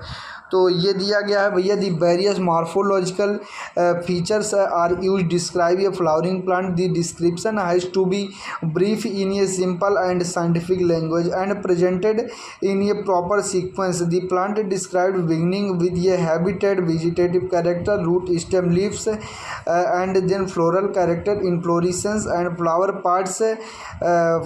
parts after the describing various part of floral diagram and a floral formula are represented. Floral formula is represented by symbol in the floral formula BR जो है ये ब्रैकेट को बताता है, K जो है कैलिक्स को बताता है, C कोरोला, P से पेरियंथ, A जो होता है एंड्रोसियम, G गाइनोसियम। अगर G जो है मतलब ये डॉट लाइन के ऊपर है तो उसे हम सुपीरियर ओवेरी कहेंगे, मतलब गाइनोसियम ऊपर पाया जा रहा है तो सुपीरियर, अगर जी नीचे पाया जा रहा है तो उसे इन्फीरियर ओवेरी। और इसके बाद ये जो हो गया मेल को रिप्रेजेंट कर रहा है, ये फीमेल को, ये जो है बाइसेक्सुअल प्लांट को रिप्रेजेंट कर रहा है, ये चीज़ आप याद रखेंगे। और इसके बाद जो है ये प्लस का निशान जो है ये एक्टिनोमॉर्फिक को रिप्रेजेंट कर रहा है। यहाँ पर एक जो फ्लोरल डायग्राम दिया गया है और फ्लोरल फार्मूला दिया गया है ये भैया ब्रेसिकेसी फैमिली का है जो मस्टर्ड का दिया गया है। ये आपको याद रखना है कि 2+2 सी जो है इसमें है, सी जो है ये दिया गया है 4 और इसके बाद ए जो है 2+4 दिया गया है और जो सुपीरियर ओवेरी दिया गया है जो ये 2 दिया गया है। ठीक, तो ये आप याद रखेंगे। इसके बाद नेक्स्ट पेज पे हम देखते हैं क्या दिया। तो इधर दिया गया हो जो ये परसेंटेज का निशान है भाई ये जाइगोमॉर्फिक को रिप्रेजेंट करता है। एंड नेचर ऑफ फ्लावर है, nature of flower fusion is indicated by enclosing the figure within bracket and addition by a line drawn above the symbol of ये फ्लोरल पार्ट्स। ये floral diagram provide information about the number of parts ये flower, their arrangement and the relation they have with one and other. अगर देखेंगे position of the mother axis with respect to the flower is represented by dot on the top of the flower diagram. Calyx, corolla, endoecium and gynocium is drawn successive, while calyx being the outermost and the gynocium being the center. In the center, floral formula also shows cohesion and adhesion within the parts of whorl and between whorls. The floral diagram and floral formula in the figure 5.16 represent the mustard plant family Brassicaceae जो कि हमने आपको पीछे दिखा दिया। तो भैया यहाँ से आ गया आपका फैमिली सोलेनेसी। सोलेनेसी आपका जो कट चुका है तो फैबियेसी, सोलेनेसी, लिलियेसी आपका कट गया है जो कि एनटीए ने न्यू ऐड किया है। Malvaceae, Cruciferae, Leguminosae and Compositae and Gramineae, ये 5 आपका ऐड हुआ है जो कि आप अपने टीचर के नोट्स से पढ़ सकते हैं। इसकी एनसीईआरटी अगर मिल जाएगी तो मैं करा दूंगा जो कि आउट ऑफ एनसीईआरटी है, तो ये आप पढ़ लीजिएगा नोट्स से। वैसे कोई ख़ास चीज़ें इसमें एनसीईआरटी में नहीं मिलेंगी तो आप अपने टीचर के नोट्स से ही पढ़ लें। तो भैया इसी तरह से ये चैप्टर हमारा हुआ ख़त्म। तो समरी इसमें थोड़ा मैं कराऊंगा नहीं तो क्योंकि आज मेरा सर दर्द हो रहा है, रात के 2 बज रहे हैं, अभी तक मैं लेक्चर रिकॉर्ड कर रहा हूँ तो मैं भी थोड़ा थक गया हूँ। तो इस वजह से समरी आप थोड़ा खुद से रीड कर लीजिएगा, उसमें कुछ ख़ास चीज़ें दी नहीं है, सब यही चीज़ें हैं। तो इस तरह से हमारा ये भी चैप्टर कंप्लीट हुआ। इसके बाद हम देखते हैं, कोशिश करेंगे फिर एनाटॉमी को करने की। तो आप एनाटॉमी के लिए फिर रेडी रहिएगा। इसको पढ़ने के बाद फिर आप एनाटॉमी के नोट्स को पढ़ के तैयार रहिएगा, फिर उसको हम करेंगे। तो मैं उम्मीद करता हूँ कि चीज़ों को मैंने एक एक लाइन, एक एक वर्ड को एक्सप्लेन करने की कोशिश किया है। जहाँ कन्फ्यूजिंग पॉइंट थे उसको भी मैंने सेपरेट किया। तो अगर आपको चीज़ें अच्छी लगी हों, चीज़ें समझ में आई हों, तो आप अपना रिस्पॉन्स ज़रूर हमें कमेंट बॉक्स में दीजिएगा। तो इसी तरह से आप मेहनत करते रहें और अपने लक्ष्य की तरफ आगे बढ़ते रहें। आपके पास जो समय है वो सीमित बचा हुआ है, क्योंकि मैंने पहले भी कहा 4 मई अब दूर नहीं है। तो उस कम समय को आप अपना मोटिवेशन बनाओ और उसी के थ्रू आप मेहनत करते हुए आगे अपना सिलेबस खींचते रहो, रिवीजन करते रहो। और एक दिन ऐसा ज़रूर आएगा कि जो आप ख्वाब देख रहे हैं वो आपका पूरा ज़रूर होगा। जो आपका टारगेट है वहाँ तक ज़रूर आप पहुँचोगे। तो मेहनत करते करते मतलब कभी ना कभी तो सफलता मिल ही जाएगी। कब तक यूं ही मतलब ऐसे मेहनत करते रहोगे, तो इससे कोई मतलब ख़ास वो फ़र्क नहीं पड़ता। आप मेहनत करते रहो, कौन क्या कह रहा है, कौन क्या देख रहा है, इससे मतलब नहीं है। दुनिया को नज़रअंदाज करो और अपने काम में मस्त रहो। तो इसी के साथ मैं थोड़ा देख लेता हूँ, अगर एनसीईआरटी में इधर पीछे कोई होमवर्क का क्वेश्चन हो तो मैं आपको दे देता हूँ। बाकी इसी के साथ हम लेक्चर क्लोज करते हैं। तो जैसे पीछे दिया गया है कुछ question, define the following terms, aestivation, placentation, actinomorphic, zygomorphic, superior ovary, perigynous flower, epipetalous, stamen, ये सब क्या होते हैं, इन सभी टर्म को डिफाइन करिए। तो ये सब चीज़ें हमने आपको पढ़ा दिया, आप इसे खुद से करने की कोशिश करें। जैसा कि जानते हैं क्वेश्चन आपका एनसीईआरटी बेस्ड बनता है। देखिए ये पेरीगाइनस फ्लावर के बारे में पूछा गया था, जो कि डायग्राम बेस्ड क्वेश्चन आपका आया था। तो ये सब चीज़ें आपकी एनसीईआरटी से बाहर कहीं जाती नहीं है। रेसीमोज एंड साइमोज के बारे में डिफरेंस बताने को कह रहा है। इस पे भी क्वेश्चन शायद मुझे लगता है कि नीट 2024 में आया था, मुझे उतना कंफर्म याद नहीं है, लेकिन मैं दिखाऊंगा ज़रूर। तो इस पे भी स्टेटमेंट शायद आया हुआ था, तो ये भी पूछा हुआ है। तो क्वेश्चन आपका कहीं मतलब इससे बाहर नहीं जाता है। पिनेटली, पामेटली जो लीफ हैं, ये सभी के बारे में भी आपको पता होना चाहिए। तो ये चीज़ आप कर लीजिएगा, ठीक। तो ये सीड के डायग्राम जो दिए गए हैं ये सब आप ध्यान से देख लीजिएगा। तो इसी के साथ हम लेक्चर को करते हैं अब क्लोज। तो मिलते हैं अपने नेक्स्ट लेक्चर में। आप ऐसे ही एनसीईआरटी 360 एक्सप्रेस को मतलब आप पकड़ के चलते रहें। यह एक्सप्रेस आपके मंजिल तक एक दिन ज़रूर पहुंचा देगी। तो आने वाला समय जो आपका है वो बहुत ही अच्छा होने वाला है। तो उसी के इंतज़ार में आप मेहनत करते रहें, बस अपना उम्मीद ना टूटने देना। ये उम्मीद लास्ट दिन तक ये मेहनत आपकी रुकनी नहीं चाहिए। ये मेहनत आपकी 4 मई तक जारी रहनी चाहिए। तो मेहनत आपकी ऐसे जारी रहेगी तो सफलता ज़रूर मिलेगी। तो धन्यवाद दोस्तों, हम मिलते हैं अपने नेक्स्ट लेक्चर में। तब तक के लिए बाय बाय।